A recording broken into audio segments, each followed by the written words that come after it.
எல்லாரும் தான் வந்துருக்கோம். இறைவன்கிட்டருந்து வராது என்ன இருக்கு?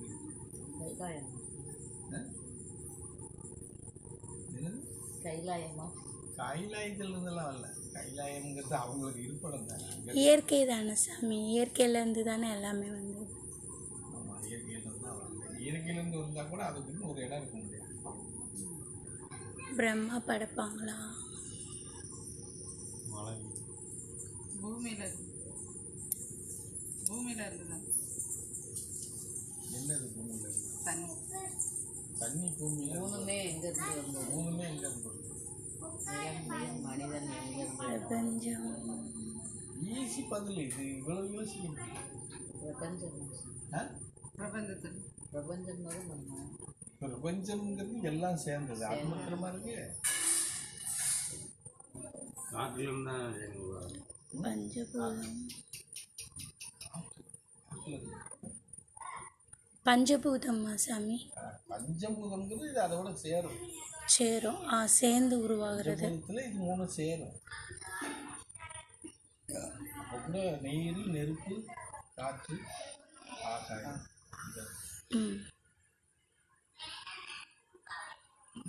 ஆன்சர் எங்கேருந்து உருவாகுதுங்கிறது ஆன்சர். நெருப்பு சூரிய ஒளி.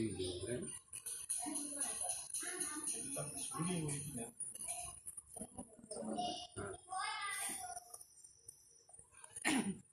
பூமி, நீர், மனிதன், இது மூணு பேர் எங்கேருந்து வந்தாங்க?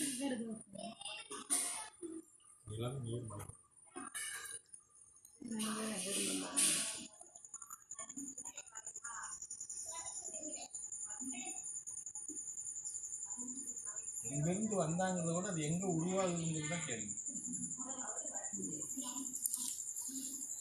எங்கேருந்து வந்தாங்கன்னு சொன்னால் அது இறைவன்கிட்டருந்து வந்தாங்க. ஒரே பதில் போயிடும். இயற்கையிலேருந்து வந்தாங்கன்னு சொல்லிட்டு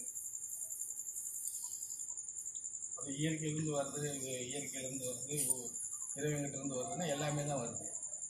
எங்கேருந்து உருவாகுது? ஈஸியான விடை தான். இவ்வளவு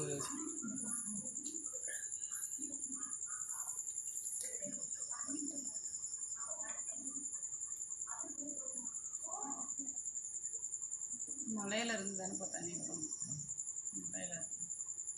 மலை பிரதேசம், நீர். கரெக்டு.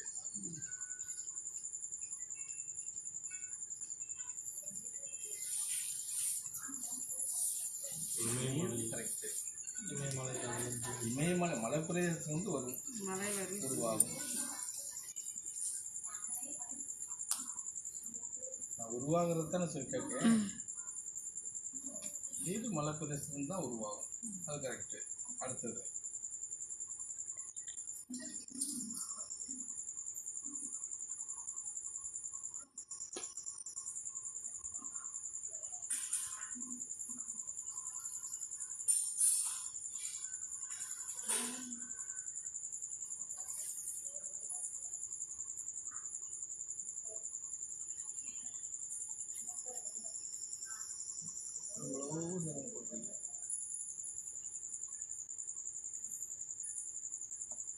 பாட்டாசிரியர் சொல்லுங்க பார்ப்போம். இல்லை, மலையிலிருந்து உருவாகுதுங்கிறது மலையில் உற்பத்தி ஆகுது. ஆனால் எப்படி இருங்கிறது தெரியாது.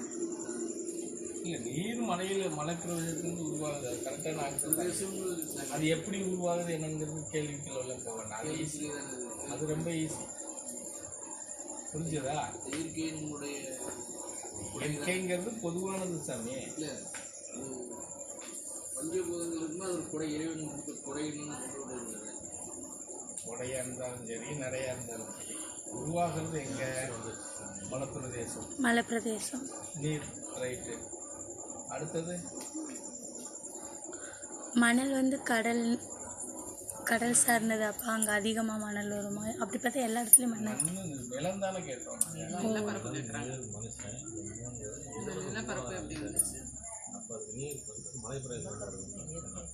அப்போ நிலம் இயற்கை இல்லைன்ட்டாங்க, பிரபஞ்சம் இல்லைன்ட்டாங்க. நிலப்பரப்பு எப்படி உருவாச்சு?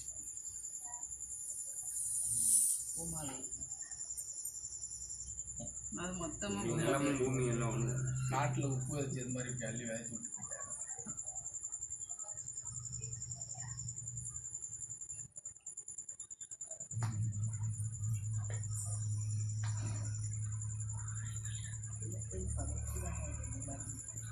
இயற்கையும் படைப்பு தானே அதோட இல்லைன்னு சொல்லிட்டாங்க.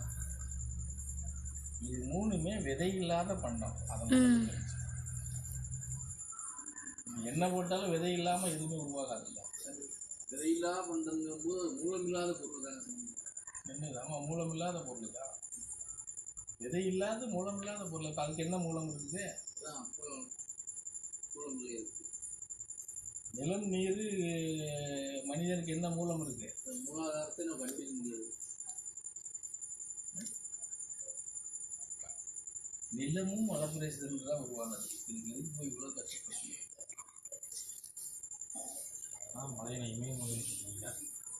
இல்லை எல்லா மலையும் சாருன்னு அப்பா சொல்லிட்டாங்க. மலை பிரதேசம் மலைகள்னா நீர், நிலமும் மலைப்பிரதேசத்துல தான் உருவாகுது. மனிதன்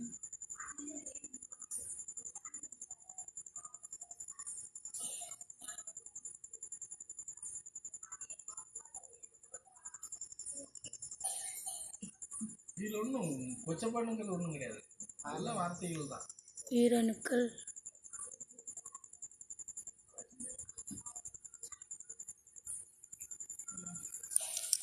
முதல் நீங்கள் சொன்ன ஆன்சர்லேயே இருக்கு. இதுக்கு ஆன்சர்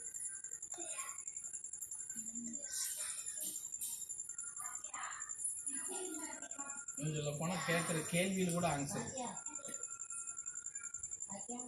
இதுக்கு மேலே போடுறாங்க.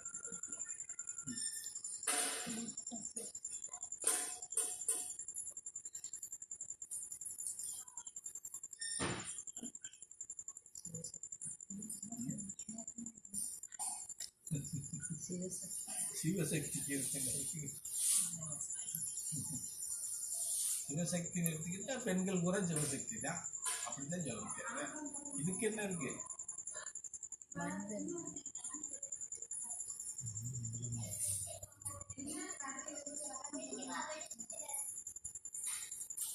என்ன எல்லாரும் சயின்ஸ் படிச்சிய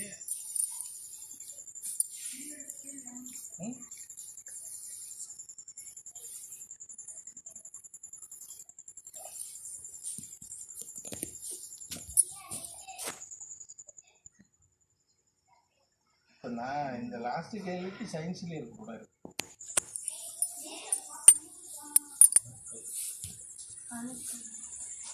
அணுக்கள் அப்புறம்